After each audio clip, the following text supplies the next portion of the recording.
ইসলাহে নফস, নিজের সংশোধন, আমার ঈমান, আমার আমল, আমার আখিরাত, আমার আখলাক, এটা ফিকির করা, এটা খুব ভাবা দরকার।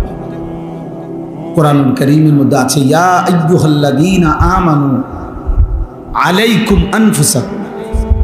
আল্লাহ তাআলা বলেন, হে ঈমানদারগণ, আলাইকুম আনফুসাকুম, তোমরা প্রত্যেকেই নিজেকে আঁকড়িয়ে ধরো। আলজিমু, নিজেকে আঁকড়িয়ে ধরো, নিজেকে গড়ে তোলো। আল্লাহ বলেন, লা ইয়াদুররুকুম মান দাল্লা ইযা ইহতাদাইতুম, যদি তোমরা তোমাদের নিজেদেরকে হেদায়েতের উপরে তুলতে পারো, এবার গোটা পৃথিবী মিলে কেউ তোমাকে পথভ্রষ্ট করতে পারবে না। আমার কলিজার ভিতরে যখন আল্লাহর ভয় ঢুকবে, আমি যখন বুঝবো যে এটা হারাম, এবার গোটা পৃথিবী ল্যাংটা হইয়া নাসুক, আমি তাকাবো না। গোটা পৃথিবী হারামের মধ্যে ডুবে থাকুক, আমি থাকব। মনে করেন আমরা 5 ভাই 3 বোন, তাহলে আমরা 8 জন ভাই বোন কুমিল্লা শহরে একবার মেইন টাউনে আমরা বড় হয়েছি। আমার আব্বা কুমিল্লা শহরের প্রাণ কেন্দ্রে একটা মসজিদে ইমামতি করতেন, প্রাইমারি স্কুলে মাস্টারি করতেন। 43 বছর বাবা এক মসজিদে ইমাম ছিল।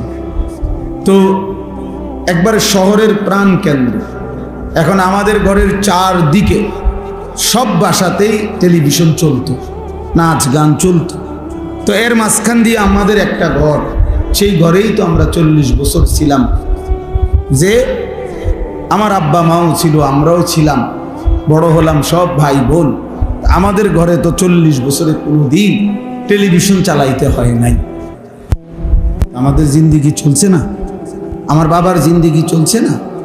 তো বাবার সিদ্ধান্ত নিছে যে এই হারাম করা যাবে না। তো এবার গোটা মহল্লাবাসী দিয়েও যদি ব্যাকসেট চালায় তা আমার সমস্যা। আমি তো জানি এটা হারাম। সবাই ঠ্যাঙ্গালগি দিয়ে নাচতে কি, কাপড় খুললে নাচতে কি। আমি যখন জানি যে এটা হারাম, না জায়েজ, এটা করা যাবে না, এটা যদি আমার দিলে বসে, এবার গোটা পৃথিবী উলঙ্গ হলেও আমার কোনো সমস্যা, এটা জরুরি। এই জন্য দোস্ত আল্লাহ তাআলা বলছেন, তালেব এলেন তোমরাও ভাই মনে কষ্ট নিও না, মূলত প্রয়োজনে আরেকদিন আসবো তুমি করে আরো বেশি বলার জন্য আলাদা।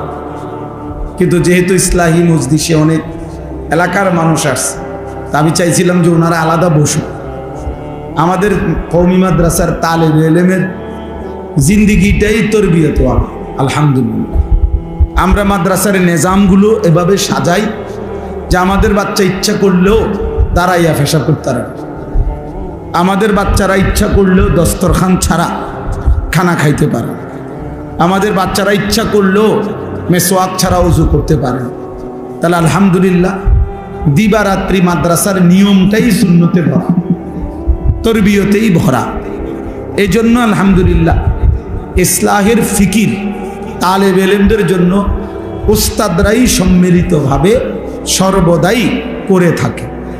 এই জন্য আওয়াম সাধারণ মানুষ যারা আছে তাদের ইসলাহের ফিকির খুব দরকার। তাদেরকে মাঝে মাঝে এরকম বসানোর দ্বারা, এই 2-4 কথা শুনবার দ্বারা, বলার দ্বারা আস্তে আস্তে দিল তৈরি হবে। এক কথাতে কেউ বদলায়া যাবে না, কিন্তু অব্যাহত বলতে থাকলে নিয়ম হলো, যদি কোনো পাথরের উপরেও যদি ধারাবাহিক বৃষ্টির পানির ফোঁটা পড়তে থাকে, একদিন দেখা যায় ওই পাথরটার মধ্যে ছিদ্র হয়ে গেছে, একটু ডাইবা গেছে। তাহলে যদি পাথর নরম হয়ে যায়, ছিদ্র হয়ে যায় ধারাবাহিক পানি পড়ার কারণে, তো ধারাবাহিক আল্লাহর কথা শুনতে শুনতে, বলতে বলতে একদিন পাথর দিল মানুষ ও জিন্দিগি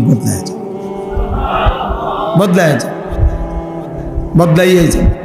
এই জন্য মূল ফায়সালা তো আল্লাহর হাতে। তো বলতেছিলাম নওজোয়ান ভাই বাবারা সবার কাছে, আল্লাহ তাআলা বলছেন আলাইকুম আনফুসাকুম, নিজেকে ধরো, নিজেকে গড়ো। তাহলে তুমি যদি হেদায়েতের উপরে ওঠো, তো এবার গোটা পৃথিবীর কেউ আর তোমাকে পথভ্রষ্ট করতে পারবে না।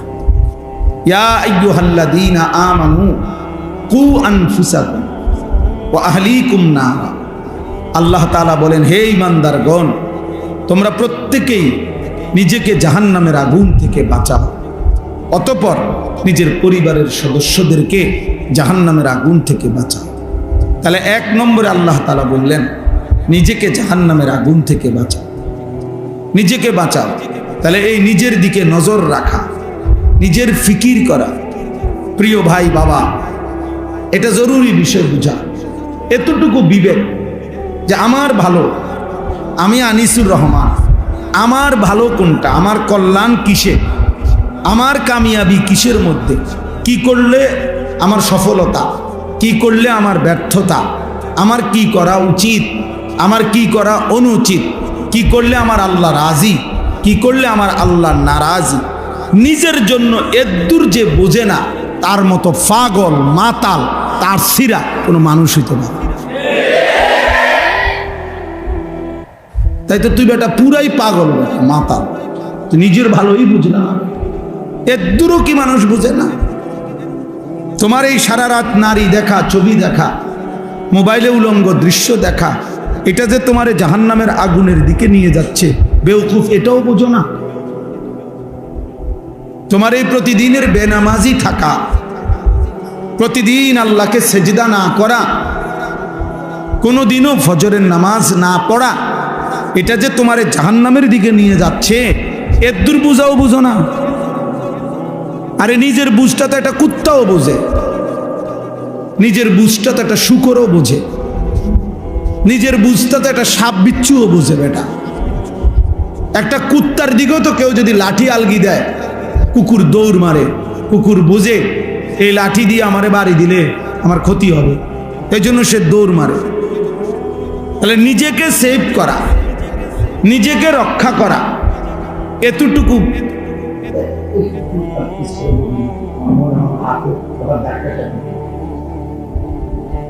জি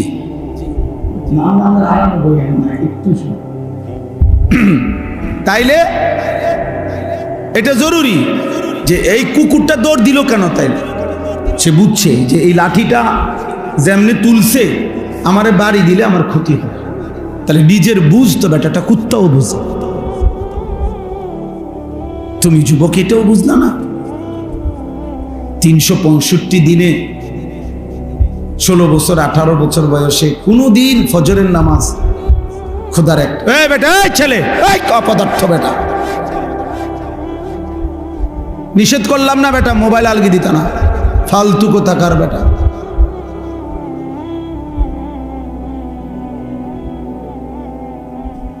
সাবধান, আমি ছেড়ে দই না মানুষ না,